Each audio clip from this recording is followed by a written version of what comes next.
اعوذ باللہ السمیع العلیم من الشیطان الرجیم بسم اللہ الرحمن الرحیم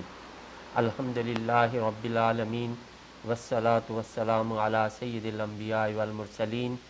اما بعد فاعوذ باللہ السمیع العلیم من الشیطان الرجیم بسم اللہ الرحمن الرحیم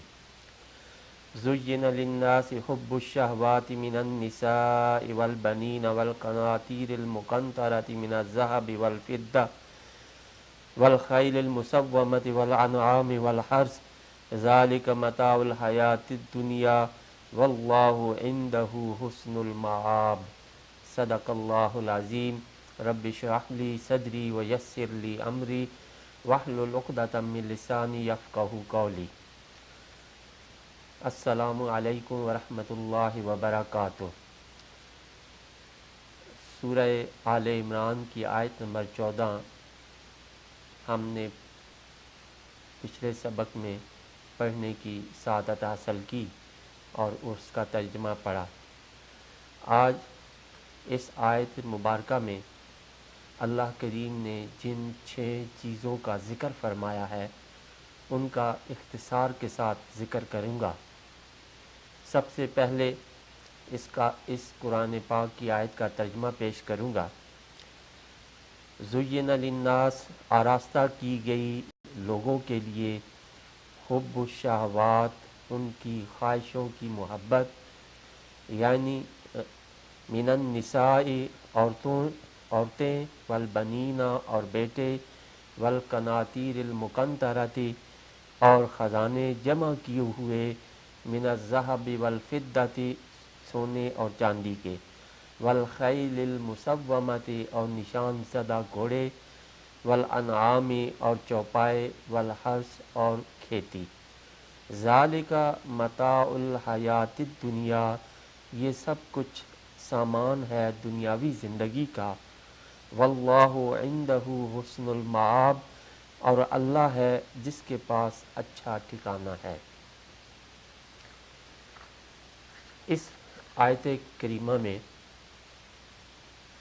جن چیزوں کا ذکر ہے ان میں سب سے پہلے النساء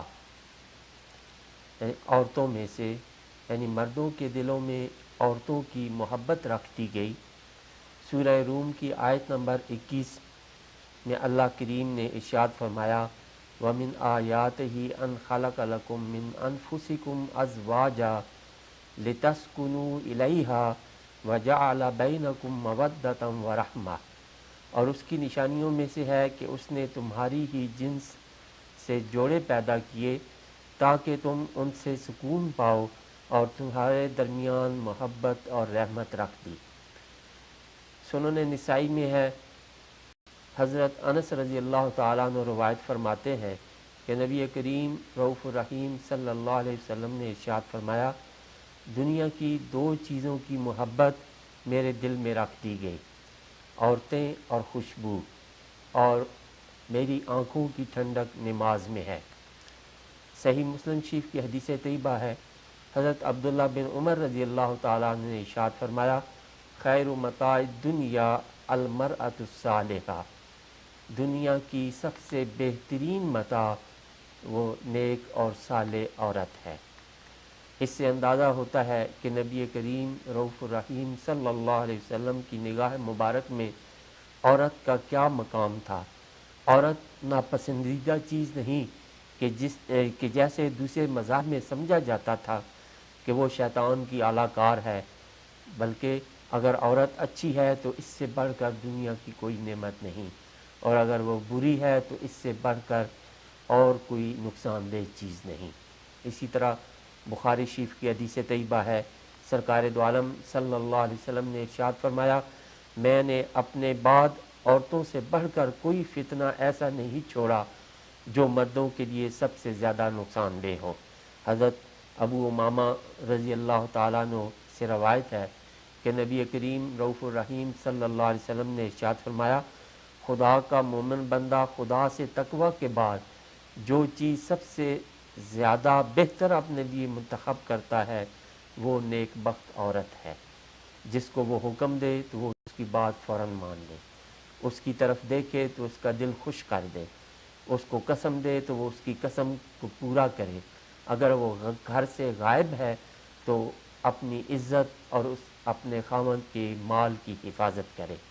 تو اس سے پتہ چلتا ہے کہ عورت اپنی عادات میں اور فطرت میں نیک ہے، تو دنیا کی سب سے بہترین چیز ہے اور اس سے بڑی نعمت کوئی نہیں، لیکن اگر وہ بگڑ جائے تو اس سے بڑا اور برا فتنہ بھی کوئی نہیں۔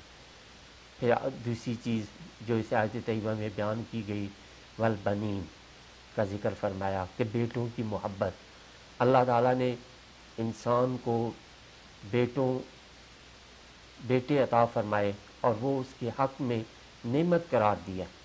کیونکہ ان سے آگے نسل بڑھتی ہے اور امت مسلمہ میں اضافہ ہوتا ہے۔ سورہ نحل کی آیت نمبر 72، الشعراء کی آیت نمبر 133 اور سورہ نوح کی آیت نمبر 12 میں بیٹوں کو بطور نعمت ذکر فرمایا۔ سنن ابی داؤد میں ہے کہ حضرت ابو ہریرہ رضی اللہ تعالیٰ عنہ ارشاد فرماتے ہیں کہ نبی کریم صلی اللہ علیہ وسلم نے ارشاد فرمایا، جب انسان مر جاتا ہے تو 3 چیزوں کے سوا اس کا عمل منقطع ہو جاتا ہے۔ نمبر 1 صدقہ جاریہ، نمبر 2 وہ علم جس کے ساتھ نفع حاصل کیا جائے، نمبر 3 وہ اولاد جو اس کے حق میں دعائے خیر کرے اور اس کی مغفرت کی دعا کرے۔ اگر اولاد نیک ہو تو انسان کے لیے صدقہ جاریہ ہے، اور اگر وہ بگڑ جائے تو اس کی دشمن، دنیا میں بدنامی کا باعث اور آخرت میں بھی اعمال کے نقصان کا سبب ہے۔ اولاد کے ساتھ محبت میں میانہ روی اور معتدل رویہ رکھنے کی تاکید فرمائی۔ سورہ منافقون آیت نمبر 9 میں فرمایا، یا ایھا الذین آمنوا لا تلھکم اموالکم ولا اولادکم عن ذکر اللہ ومن یفعل ذلک فاولئک هم الخاسرون۔ پھر سورہ تغابن میں ارشاد فرمایا، انما اموالکم و اولادکم فتنہ، تمہارے مال اور تمہاری اولاد محض آزمائش ہے، لیکن اصلاً بچے اللہ کی نعمت ہیں اور ان کے لیے کشش انسان کی فطرت میں رکھ دی گئی۔ وآخر دعوانا ان الحمد للہ رب العالمین۔